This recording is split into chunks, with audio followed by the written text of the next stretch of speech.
if you stroke my arm, like I can feel that in in a way that if you touch my right away, nothing's going to happen. In fact, the opposite is going to happen. We take a couple of deep breaths.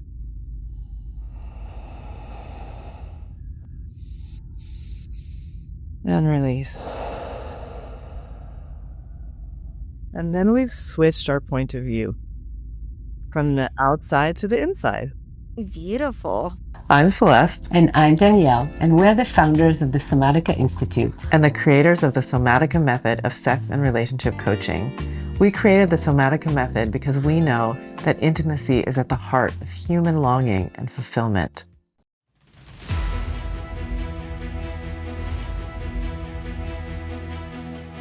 I see couples thinking, well, I have all these things to do. Sex is trivial and it doesn't matter, and I'll just put it on the back burner, and I don't really need it anyway.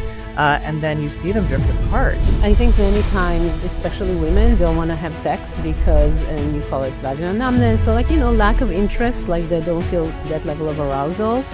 Mostly because they're actually not getting, well, there are a few reasons. One is it reduces motivation for sex if you don't get what really turns you on. Where's kind of the beginning part of the roadmap of really healing the, from a body image imbalance here?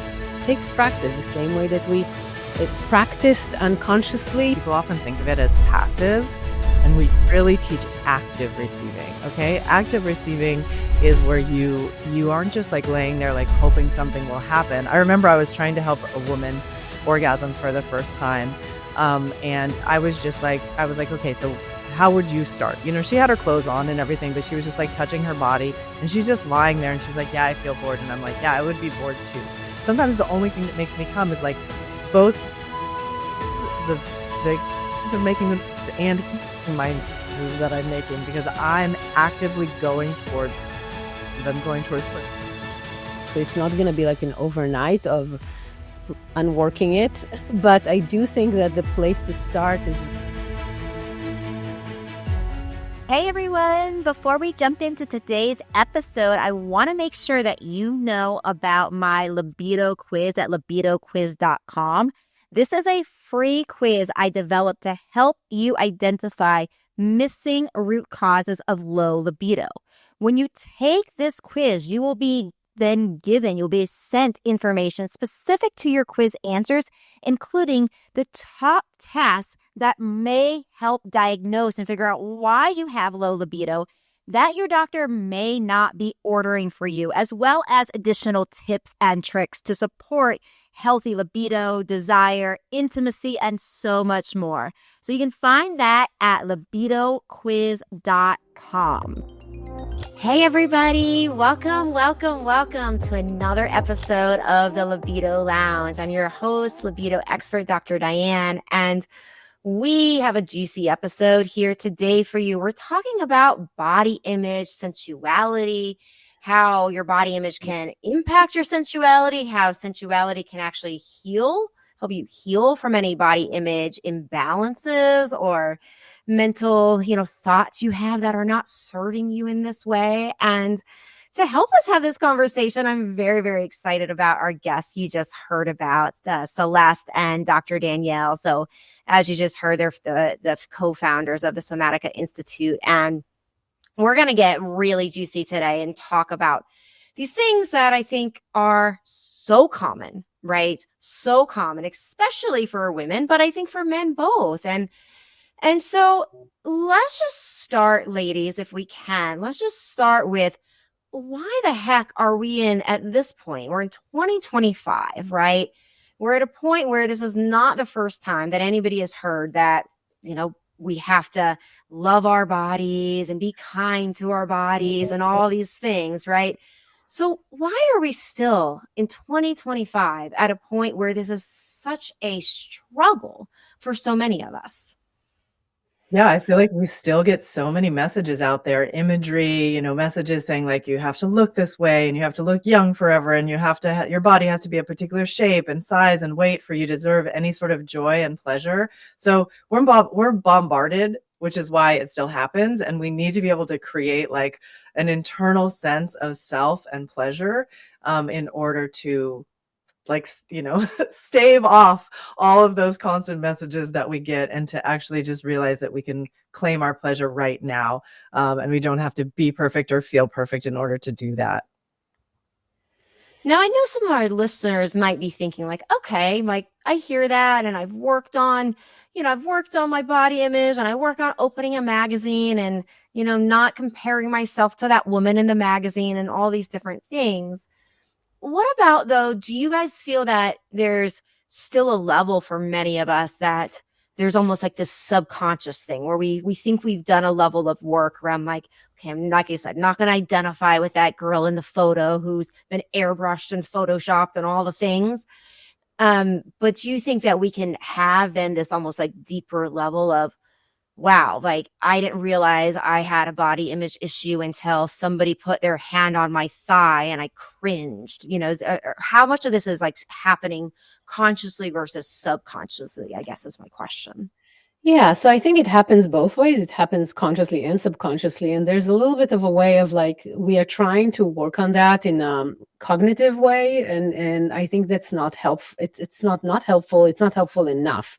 I think like it's one thing to start to compare yourself to magazines and get and see different imagery, which is super important. It is very important to relate to different kinds of bodies because then you can find yourself in those bodies as opposed to just one kind of body. But the imagery is not getting much better. It's still kind of like the same with maybe here and there the fringe other options. But I think the real thing that can helped me and can help other people is to start to develop like an inner experience of your body that's not just about the look. We're not like clothes hangers that walking around is supposed to look in a particular way, but more like, wow, like maybe I'm going to look at my body as something that feels and experiences and have sensations and really enjoy things, and not just like the way that and then start to apply it to the look, like kind of like developing a look from the inside, from sensations, as opposed to developing a look from the outside. So I want to go into that a little more. One of the things I said when we were, just chatting for a few before we started recording here is that this concept that I see in my work of, wow, people try to be intimate and we can't experience so many times orgasm or pleasure of any kind if we're worried around like, well, how do I look in this position? Or is my belly hanging out here? Do my thighs look big? And, it's really, really difficult, if not actually completely impossible, to enjoy pleasure if we're worried about all this. And I hear in what you're saying some level of, we need to get out of our just this like kind of trying to heal this just with like the mind and thinking, okay, well, I'm not going to compare myself to the image. It sounds like the process that is moving more into the body and the experience. So am I hearing you correctly? And if so, can you explain that a little more? I want to do one better than explain it. I want Please. us all to try it right now. Oh, even better. That is better for sure. So I feel like it's so easy to sort of feel ourselves like we're looking around all the time. We're in this external world and we're getting all of this input. And then we can also switch to our internal world, and we can actually do it pretty quickly and efficiently. So I want us to do it right now. Here's how it goes. We take a couple of deep breaths.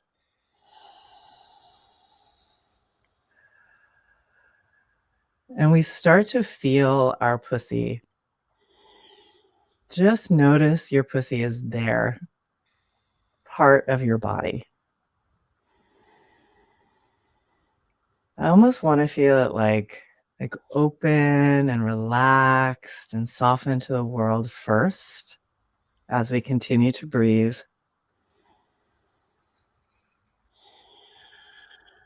And then on the next breath, we're going to take a little hello squeeze. Squeeze the muscles as you breathe. And see if you can feel the pleasure of the sensation, and then release. And another squeeze, and focus on pleasure. Imagine it flowing from there through your body. And release. And one more, just wake up. Hello, I feel myself on the inside. And release. And then we've switched our point of view from the outside to the inside. Beautiful, beautiful. I love the activity so much. I feel compelled to bring up something that some of my listeners have heard me say before, which is when I snowboard, I sometimes do this activity with one of my girlfriends where we snowboard with our pussy leading. So it'll be like, so it's kind of like exactly what you're talking about, the exercise of saying, okay, well, on this run, dropping first into feeling her, right? And then imagining that the movement, that every turn, that connection is actually coming from that as kind of the focal point. So it just brings me to my question, which is like, okay, so taking what you did, do you teach and do you focus on ways where it's like, okay, outside of almost this meditative visual state, can we begin to have these experiences like that and bring it in more to like washing the dishes and showing up at work? And, how does this work from like a day-to-day incorporating leading from feeling my body type of way?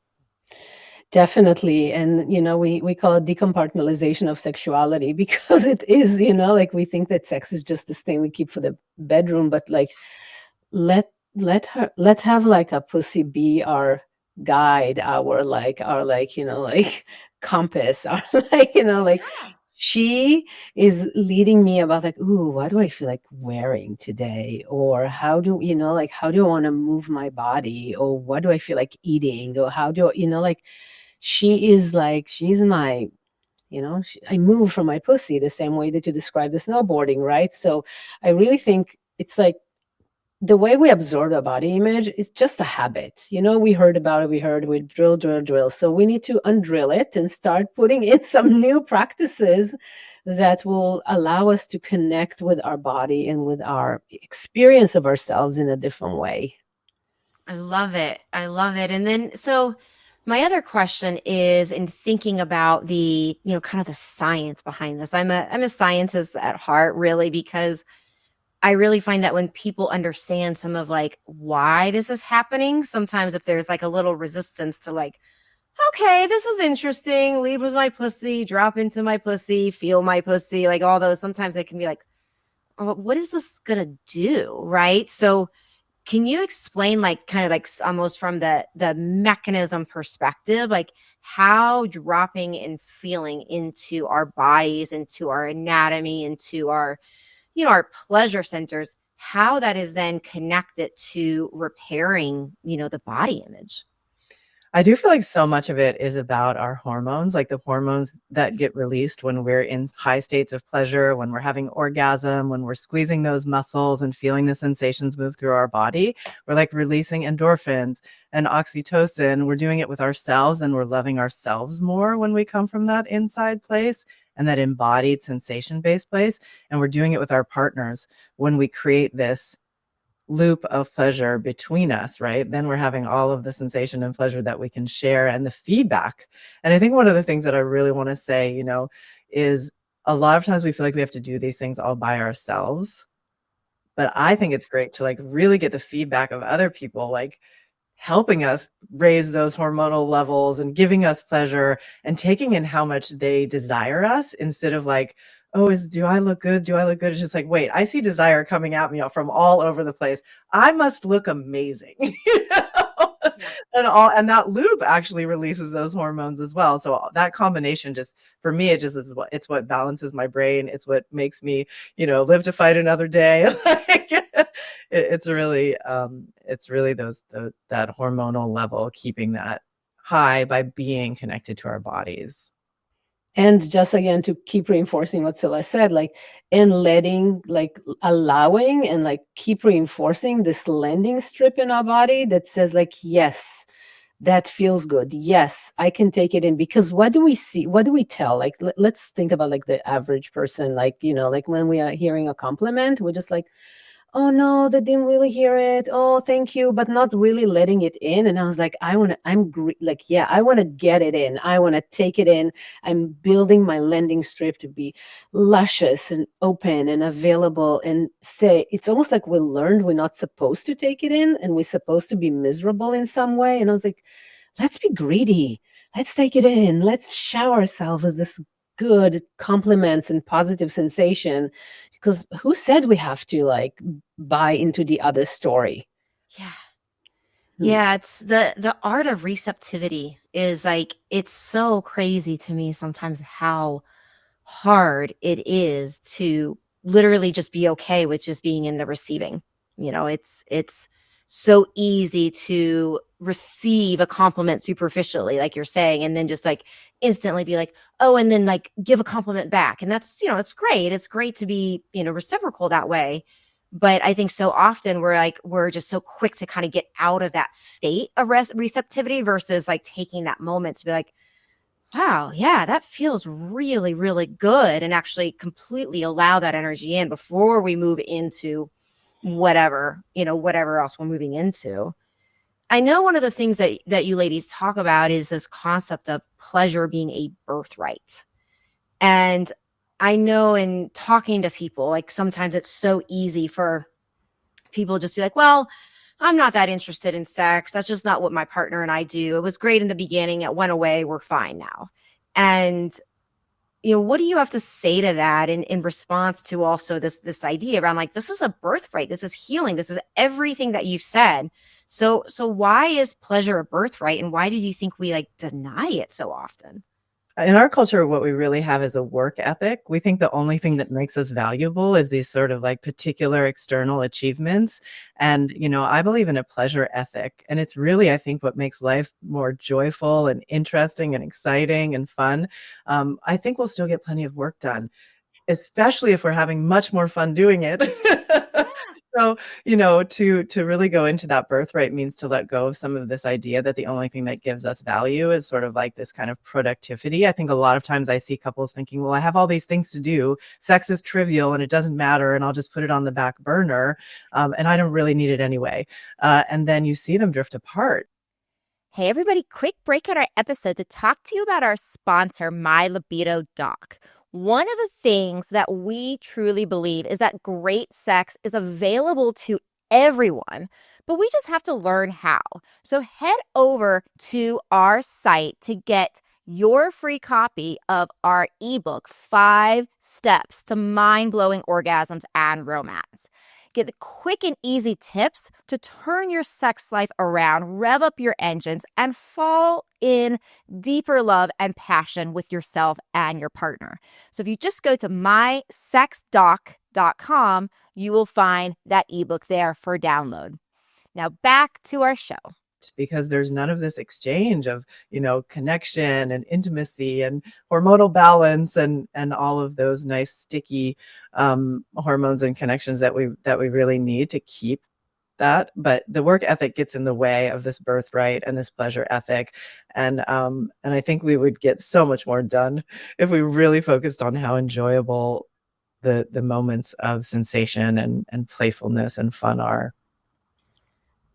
I agree. I do a lot from a work perspective with setting goals and that sort of thing, but within the context of like anytime I set work goals, I also set pleasure goals. And my friends know this enough that they'll check in, be like, how are your pleasure goals being? How are they going? Right? Because I find the same thing. It's like when we can get into that space and we can create from that space, I'm getting work done. It's like we all get work done. That's who most of us are. It's like going to be part of our lives, right? But to have pleasure as a huge component of it, I think it's a really important piece of this. So what about things like numbness? Like, because I do see that vaginal numbness is a fairly common thing, sometimes from trauma, sometimes from hormones, sometimes just with aging, sometimes from lack of interest. There's so many different reasons for this. So where does your work come in with helping people heal from any sort of vaginal numbness? Yeah, and I think many times, especially women, don't want to have sex because, and you call it vaginal numbness, so like, lack of interest, like they don't feel that level of arousal, mostly because they're actually not getting, well, there are a few reasons. One is that they're not getting the sex that they want. They're getting like some sex. That doesn't mean that that's what turns them on. And they are not like, because we're trained that sex is not for us in societally, so we don't go on an exploration of pleasure for ourselves. We do it to satisfy our partners. So that creates like, a lack of libido is just around the corner. I'm not talking about hormones. Hormones have their own issue that I think deserve some, special mention, but definitely people are not even like, like we eating from a kiddie meal. We're not eating for the full potential gourmet French meal that we can get. So it reduces motivation for sex if you don't get what really turns you on.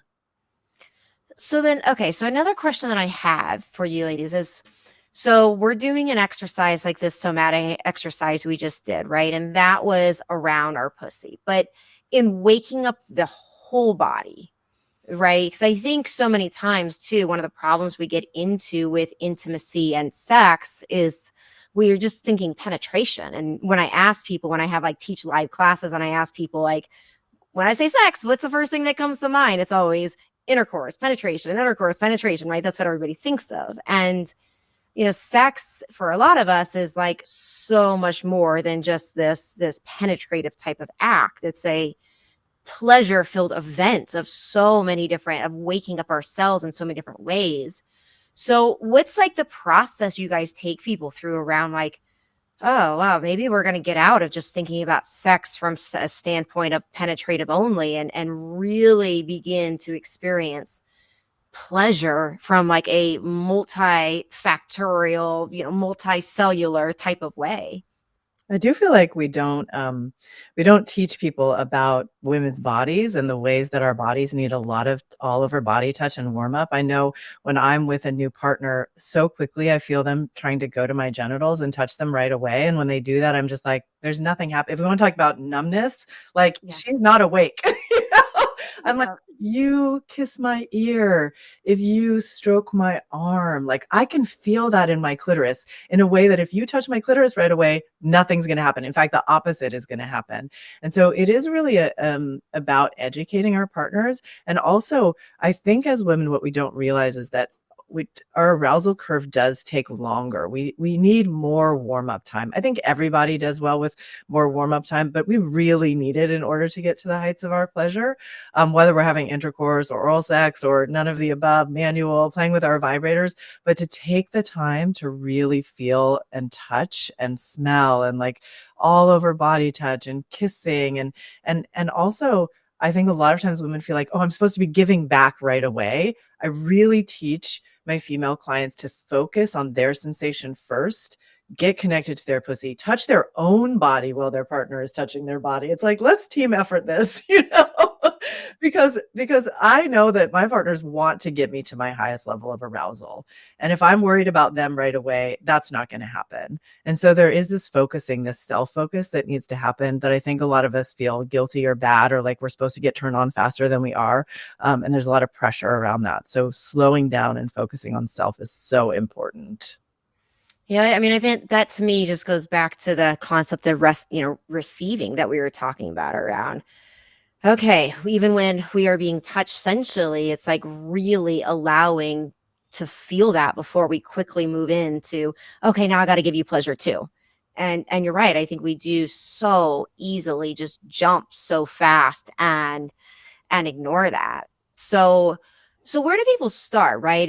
If the say block is around something like body image, and if people are experiencing that they go into a sensual experience and they're either in their head around like being touched or how they look, or their hand touches an area of their body they feel trepidation around and they feel themselves like pull back and almost like have this inability to receive, do they go straight to an exercise like you taught us? Like, where is kind of the beginning part of the roadmap of really healing the, from a body image imbalance here? Yeah, so I want to say that it definitely, like it's been years of us like working with that, I mean, like it's like we get those messages really early on. So it's not going to be like an overnight of unworking it. But I do think that the place to start is really, we created two special classes. I just want to say, like one is really about erotic embodiment and the other one is about body image. And I think this combination of those classes where you kind of go and practice, it takes practice the same way that we practiced unconsciously taking the negative messages. We want to practice consciously creating a positive loop in our nervous system. That's it's also like, that's the way it works on the nervous system level, right? We are retraining our body to enjoy pleasure in every level. In the embodiment class, we have like so many ways to take in pleasure and to bring it all the way down to your pelvic floor, and how to like keep building and reinforcing those circuits in the body. And then like in the body image class, we talk a lot about like how to, like create a landing strip, how to put boundaries when people tell you stuff that you don't want to hear, and like really like how to start enjoying yourself, how to face the mirror and love what you are seeing there. And because it's coming from this place of like my body's superpower, and not just like I'm just like this thing that like I'm not matching exactly what the journals or the tells me I'm supposed to look like. Can I add something also? Which is this idea of receiving. I think people often think of it as passive, and we really teach active receiving. Okay. Active receiving is where you aren't just like laying there, like hoping something will happen. I remember I was trying to help a woman orgasm for the first time. And I was like, okay, so how would you start? She had her clothes on and everything, but she was just like touching her body, and she's just lying there and she's like, yeah, I feel bored. And I'm like, yeah, I would be bored too. Like, nothing's happening. And so I was like, here's what it looks like when I masturbate. And I start like squeezing my muscles and moving my legs and breathing and like touching my body and making sound. And like, this is not a passive process. This is like, we've got to go towards the pleasure. We've got to make sound. Like sometimes the only thing that makes me come is like both the noise, the experience of making a noise, and hearing my noises that I'm making, because I'm actively going towards pleasure sounds. I'm going towards pleasure movements. So I really want people to start to think about like receiving as an active process. Even when I touch people, I'm touching for my pleasure. Like I'm feeling the flesh to turn me on. So that's something that I like to teach women to do. And then it's also like, sorry, I'm like off, like hitting off each other here. And then also it creates a much more motivation for a partner to keep giving us, because then it creates this like flow of erotic energy between us. So like we are responding to their touch, so they are more motivated to give us more touch. So it's kind of like self-reinforcing and mutually reinforcing. Well, you guys are really setting me up for the next question that I wanted to ask you anyway. So this is a perfect lead-in. So thank you. And I agree. It's like when we're talking about like that active pleasure or active receiving versus passive receiving, it's not like we're laying there like like in corpse pose or, shavasana, just kind of like spacing out, right? There's so much more happening to that. My question here is this, and I'll give you a little backstory around, I was healing from a relationship many years ago. When I went to a therapist, I had said something to this therapist around, I was like, well, I want to make sure that I'm like totally healed from this relationship before I start dating again. And the therapist had told me something that nobody ever told me before that, but I thought was profound. And she's like, in order to heal from a relational thing, you do that in relationship. And it was very interesting to like take that into my next partner, and to just really be like, oh yeah, if I get triggered in this partnership based upon my past, like now it's bringing up this moment for me to actually heal that I couldn't have healed because I wasn't having those triggers come up that I didn't recognize, right? So my question for you kind of comes from that, and thinking about this from like a, healing body image and learning how to be receptive and all of this, like how much of this work do you think then from a, somatic experience is work that we can do alone versus like, hey, we really need to have this partner here to help us, heal? Wow. Yeah, I think our whole method is basically based on that belief system. Like we work with our clients and we train our coaches. We teach them how to be relational And, and we do go into erotic and emotional intimacy with our clients within the boundaries of the method. And we do that as a way to actually like maybe touch on some of those triggers, and they become activated in the relationship. And then we can work on them in a very safe container where the focus is the work, because sometimes you're not totally ready to bring it to a partner. You're too scared or you're too wounded, but you do need a place where you can practice in authentic intimacy to create that safe, we call it the relationship lab. And nothing is perfectly safe, right? But it's like a safer space where some of those feelings can come up and you can process them with somebody who's really present and connected with you. Yeah, and just to add to that, like you can't heal body image just with your own, because then you go out, you need to create some sort of like immunity. You need to create experiences that you're going out, because you can tell yourself so many things, which is amazing. You tell yourself all the good things in front of the mirror. That's fantastic. But then like, it's also like go out there and then first learn to listen to the good stuff that people tell you and take it in. And then like keep asking people to tell you good stuff. Like why just ask people for criticism? It's like, yeah, tell me more. What do you like about me? Yeah, I want to hear more. And really take it in. It's okay to tell people if you have something bad to say, don't tell me. I just want to hear the good stuff that you have to tell me. So yeah. Yeah, I love that. I think it's really beautiful, because I think so many times we're in this world of trying to heal ourselves, and it's so isolating and alone. And a lot of the times it doesn't work to do it that way anyways. So we don't have to be alone in this. Yeah, I remember the first time a partner ever said, I love your thighs. And I have to tell you, like, I grew up in a time when thighs, you weren't supposed to have them at all. They weren't even supposed to touch each other. And I have these very round, luscious thighs. And he said, I love your legs so much. And I was like, what? You love my legs? And it was really healing, that moment for me. And I was like, I started to fall in love with them too. And so it's like, sometimes we can do it in ourselves, and sometimes we really need that positive reinforcement to remind us, how gorgeous and sexy we are. And so often with our lovers, they're not like picking those little things apart. They're just like, you're hot. I want you, And I was like, yes, more. That's totally right. That's totally right. Well, I can't believe we're already at the top of our time. This went so fast, ladies. I know we're going to put in the show notes how to work with you guys, how to get involved if people are interested in learning your methodology as healers, as people that would actually like to bring this work to others, as well as if they are interested in working with you guys more on just people that want to learn your methodology right in their own lives.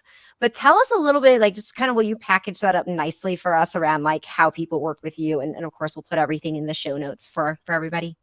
Wonderful. So we have our platform, learn.somatica.com. This is where you can get classes and really kind of practice with yourself. We have an app for that, and you can really kind of learn, and everything is experiential. So while it is like a self-learning process, you definitely have practices. This is a little bit like Celeste demonstrated earlier, and more opportunities for you to practice tools to start to love your body and engage in your sexuality and feel like very driven around that. And we have the somaticainstitute.com. This is where you can explore about the potentially being a coach and support others on this journey as well.